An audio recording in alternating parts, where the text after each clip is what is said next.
Salut les Miraculeurs, c'est Blue, j'espère que vous allez bien. On se retrouve pour une toute nouvelle vidéo news sur Miraculous. Dans cette vidéo, je vais vous résumer ce qui a été dit à la convention de la Hashtag Festival. Donc voilà, c'est une petite convention voilà qui se passait à Bourg-en-Bresse. Je sais pas si vous savez où c'est, je vous mets une image normalement au montage, sauf si j'oublie. Mais du coup, dans cette convention, voilà, il y avait l'équipe d'écriture de Miraculous qui a simplement répondu aux questions de certains fans. Donc voilà, et je vais vous partager un peu leurs réponses parce que ça nous donne quelques petites informations sur la série, voilà, des trucs vraiment sympas, etc. à savoir. Donc vous allez voir, c'est plutôt intéressant. On va également parler du jeu en premier. Miraculous qui sortira sur console, on a même une estimation de la date de sortie, ce qui est vraiment plutôt cool. Bref, je vous laisse avec la vidéo, mais juste avant, bien évidemment, n'oubliez pas de vous abonner à la chaîne si ce n'est pas déjà fait et d'activer la cloche des notifications, ainsi que de lâcher votre plus gros pouce bleu. Je vous mets mes réseaux sociaux à l'écran, n'hésitez pas à les checker, c'est vraiment hyper important parce qu'il y a un concours sur mon Instagram actuellement pour gagner une carte Pokémon dédicacée, voilà, donc c'est vraiment une carte hyper stylée. Enfin bref, je vous laisse aller voir, mon Insta est dans la description, et puis il s'affiche à l'écran. C'est pour fêter simplement les 25 000 abonnés d'ailleurs, merci beaucoup, même si on les a pas encore, mais et également pour les 2K, voilà, sur Insta. Et dès qu'on aura atteint les 2K sur Insta et les 25K sur YouTube, voilà, je tirerai au sort un gagnant pour gagner cette carte dédicacée. Sinon, vous pouvez mettre mon code créateur YTBlue, voilà, si vous jouez à Fortnite ou tout autre jeu de l'Epic Game Store. Et pour soutenir la chaîne financièrement, vous pouvez tout simplement cliquer sur le bouton rejoindre afin de devenir sponsor de cette dernière. Ça vous donnera quelques petits avantages, comme notamment avoir certaines vidéos en avance. Sur ce, on va tout de suite pouvoir passer à la vidéo. Je vous souhaite un excellent visionnage. Juste avant de commencer la vidéo, je tenais à dire que je me suis aidé d'un thread du coup sur Twitter de Nat. Donc voilà, merci à toi, je vous mets son Twitter là. N'hésitez pas à aller checker. Bon du coup, juste avant de passer simplement à la conférence, on va parler un peu de cet article là. Voilà, qui parle simplement du jeu Miraculous qui sortira sur console. Même si je suis très chaud en anglais, je vais quand même le traduire, vous savez quoi, parce que j'ai un peu la flemme, donc écoutez, voilà. Miraculous, les aventures de Lady Bug Noir sur les consoles de jeux vidéo l'année prochaine, les gars. La division de jeux numériques de Zag America suit le succès de son récent titre Roblox, voilà, vous savez, le jeu Roblox là, sur un jeu console inspiré de la franchise Miraculous, incroyable, je sens que ça va être beaucoup mieux que le jeu Roblox. La société a signé un accord avec Game 1000, je connais pas, mais ça doit être un truc de jeu vidéo, Entertainment et Magic Pocket pour créer le jeu d'action-aventure. Oh là là, action-aventure, les gars, ça va être une tuerie. Encore sans titre, ah ok, donc il n'y a pas encore de titre, dont la sortie est prévue pour les vacances 2022, mais quelles vacances précisément, du coup, vacances d'été? Du coup, ça doit pas être les mêmes qu'en Amérique, donc je sais pas trop. Bien qu'aucune précision n'a été donnée, le jeu est susceptible d'arriver sur les plateformes Xbox, PlayStation et Nintendo Switch. Nous cherchons à créer une expérience hautement immersive mettant en vedette divers éléments de jeu, tout en permettant aux joueurs de tout âge de profiter d'une nouvelle expérience Miraculous Ladybug. Ok, trop bien, a déclaré Elinor Shops, je ne connais pas, vice-président expérience du jeu. Ah d'accord, c'est un mec. Le script du jeu original s'alignera étroitement sur la série télévisée, ça c'est vraiment cool. Et nous sommes convaincus que Magic Pocket et Game 1000 apporteront leur expertise, leur dévouement et leur passion au jeu, qui incitera les fans du monde entier à l'ajouter à leur liste de cadeaux des fêtes de fin d'année. Ok, donc peut-être alors en fin d'année 2022, je sais pas trop. Game 1000 Entertainment n'est pas étranger au jeu sous licence puisque la société a publié l'année dernière le jeu GI, ça je connais pas. La franchise Miraculous est entrée pour la première fois dans le domaine du jeu numérique avec le jeu mobile Miraculous, ouais le truc un peu en mode Subway Surfer là, dans Roblox avec le truc RP, mais moi j'ai trouvé ça pas ouf. Bon ok, du coup apparemment on aura un jeu Miraculous en 2022, je vous avoue que j'ai pas trop capté les vacances, il parlait de quel mois, mais je pense dès que j'aurai voilà d'autres précisions, je vous en reparlerai. Je sais pas trop si c'est les vacances de fin d'année, genre vers Noël et tout, vu qu'ils avaient parlé de Noël, ou si c'est les vacances d'été, mais j'imagine qu'en Amérique c'est pas pareil, donc là je vous avoue que je sais pas vraiment. En tout cas je sens que ça va être cool parce que c'est vrai que je trouvais ce qui manquait au jeu Roblox c'était de l'intérêt quoi, c'était juste du RP, il y avait pas vraiment de quêtes et de trucs à faire vraiment en rapport avec Miraculous, donc j'ai pas trouvé ça voilà incroyable, sauf que là c'est vraiment inspiré de l'univers et tout et que ça suit le scénario de la série et qu'on est vraiment dans un truc d'aventure et d'action.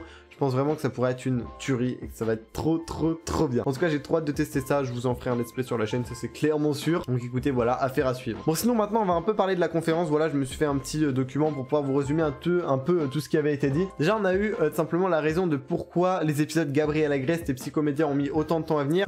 Déjà pourquoi Gabriel Agreste est venu avant Psychomédien, c'est simplement parce que Gabriel Agreste a moins morflé du truc que je vais vous dire juste après. Donc du coup il a pu être terminé, Psychomédien c'est pas encore le cas, mais du coup qu'est-ce qui s'est passé? Bah en fait ces épisodes avaient été confié au studio DQ, donc voilà un studio indien, mais le problème c'est qu'avec la crise du Covid etc le studio a fait faillite et donc bah, les épisodes n'ont pas pu être terminés. D'ailleurs c'est vraiment malheureux pour ce studio, enfin c'est chaud quoi de faire faillite. Le pire c'est qu'il y a des gens qui ont été contents parce que leur animation n'était pas incroyable et du coup ils se réjouissaient du fait que le studio avait été en faillite tout simplement, ce qui est inadmissible. Enfin tu peux pas te réjouir du malheur de quelqu'un, ça fait perdre des emplois etc, c'est quand même assez grave.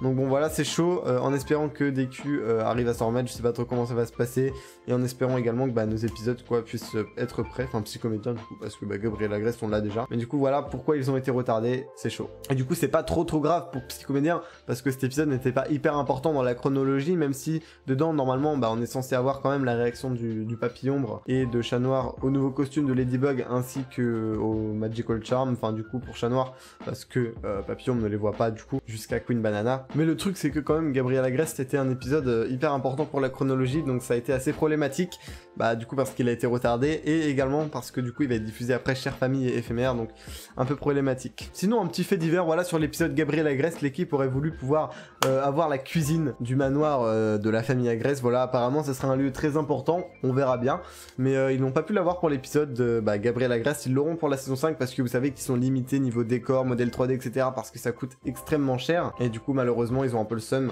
mais ça n'a pas été possible de l'avoir pour Gabriel Agreste, mais en tout cas on aura bientôt la cuisine des Agreste dans la saison 5. Après on sait pas trop si c'est du troll, mais apparemment il y aura un épisode en rapport avec des pancakes de l'amour, je sais pas trop les gars, c'est Mélanie je crois qui avait dit ça, Mélanie Duval du coup, mais bon, on verra bien, je sais pas trop si c'était du troll ou quoi, mais je vous le dis, on sait jamais. Du coup, ils ont refait vite fait un petit point au niveau de la production des saisons, on sait que la saison 4 est quasiment terminée, voilà la production, la saison 5, la production a commencé, et la saison 6, ils devraient être en train de commencer à l'écrire. Mais bon, ils sont un petit peu en retard. Bon là, il y a un truc, je sais pas trop si je peux vous le dire, je sais pas si c'est considéré comme un spoil honnêtement. Ça concerne l'épisode éphémère, c'est pas, je vais pas vous spoiler un truc qu'il y a dedans, mais c'est juste concernant une mécanique utilisée dans l'épisode. Il a été confirmé qu'apparemment du coup éphémère sur un épisode what if, enfin pas un what if à proprement parler, mais qu'il y aurait dedans à un moment la mécanique du what if. Et du coup qu'est-ce que c'est en fait le what if? C'est en gros qu'est-ce qui se serait passé si par exemple, je sais pas si vous avez vu la série What If sur Disney Plus avec Marvel etc, qu'est-ce qui se serait passé si les Avengers n'auraient pas existé, enfin vous voyez ce genre de truc, un peu comme par exemple l'épisode Chat Blanc, où on aurait qu'est-ce qui se serait passé si Chat Blanc aurait été akumatisé. Donc apparemment dans cet épisode il y aura normalement l'utilisation de cette mécanique, donc à voir comment ça sera utilisé, etc. Honnêtement j'ai hâte de voir, j'espère que ça ne sera pas décevant et que ce sera pas juste un Oblivio, parce que sinon c'est pas ouf. Du coup c'est vrai qu'il y a eu également une question, vous savez en VF tout simplement quand les personnages se transforment ils disent toujours le nom du Kwame puis transforme-moi, vous savez. Alors qu'en anglais la plupart des transformations les mots sont différents. Et du coup c'est vrai qu'on aurait pu se demander pourquoi, et on a une explication très simplement car l'anglais permet de dire plus de choses mais de manière plus condensée, vous voyez, on peut dire plus de choses en moins de syllabes. Et du coup ils ont pu se permettre de dire voilà plus de trucs en anglais, alors qu'en français ils avaient pas réussi à trouver de traduction qui passait. C'est pour ça qu'en anglais il y a toujours des trucs différents etc qui veulent dire à chaque fois quelque chose, mais qu'en français c'est toujours transforme-moi. Truc à retenir, l'anglais c'est mieux.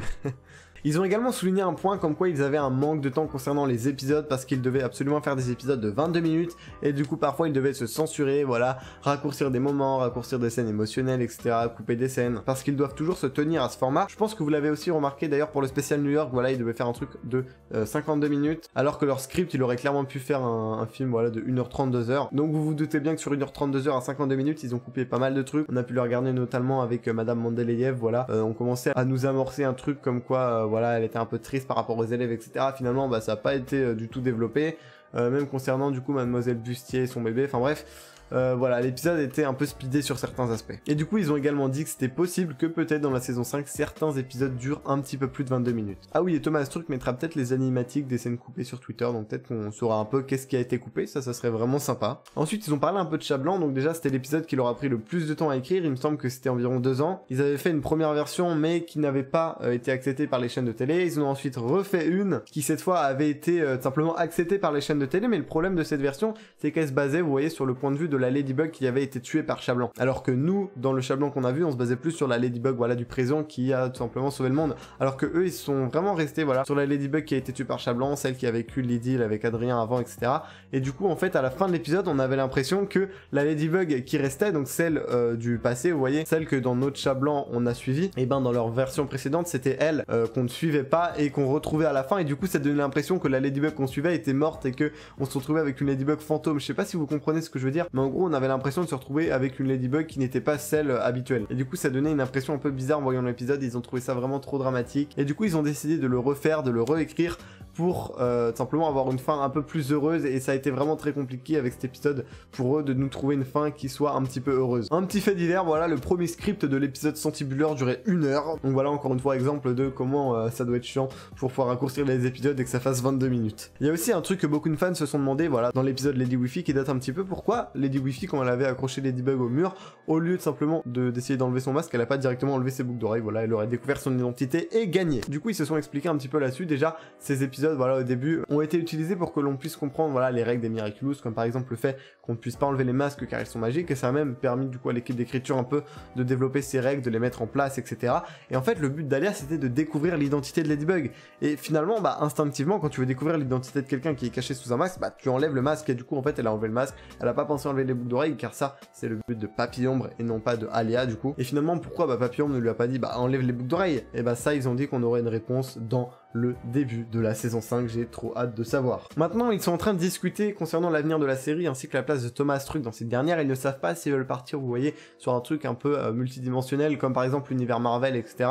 avec plusieurs séries simplement qui ont des impacts les unes sur les autres, comme on a pu, comme ils ont pu l'expérimenter, vous savez, dans le spécial Shanghai avec l'univers de Lady Dragon, ou alors s'ils veulent rester sur le truc de base, voilà, Ladybug, Chat Noir, etc., la série qu'on connaît. Du coup ils sont un peu partagés en ce sentiment, voilà, de vouloir s'émanciper et le fait de rester un peu sur leurs acquis. Et du coup s'ils partiraient sur la décision de s'émanciper, de créer plusieurs univers, etc., de devenir un truc encore plus gros, voilà, vraiment un univers à proprement parler, eh bien Thomas Truc pourrait simplement ne plus, voilà, être directement dans le charbon, écrire les épisodes, etc., mais pourquoi pas pouvoir monter plus haut dans la pyramide et dans simplement la hiérarchie du coup de la série, et il serait plus là à diriger les arcs narratifs, enfin vous voyez, il serait plus en haut de la pyramide à tout contrôler un petit peu. Donc du coup voilà, ils sont en train de discuter de ça, on verra bien comment ça va évoluer. Il a également mentionné les jeux vidéo et les comics, chose duquel il pourrait peut-être également s'occuper. Alors vous savez, on a vu Thomas Truc, voilà, par exemple dans Animaestro, on l'a revu dans Trouble Fête et peut-être d'autres épisodes, je sais plus, mais du coup, comment leur est venue cette idée de mettre Thomas Truc dans la série? Ils l'ont expliqué. Donc vous savez, il y avait un petit truc de faire en 2D, voilà, par Toei Animation il y a un petit bout de temps,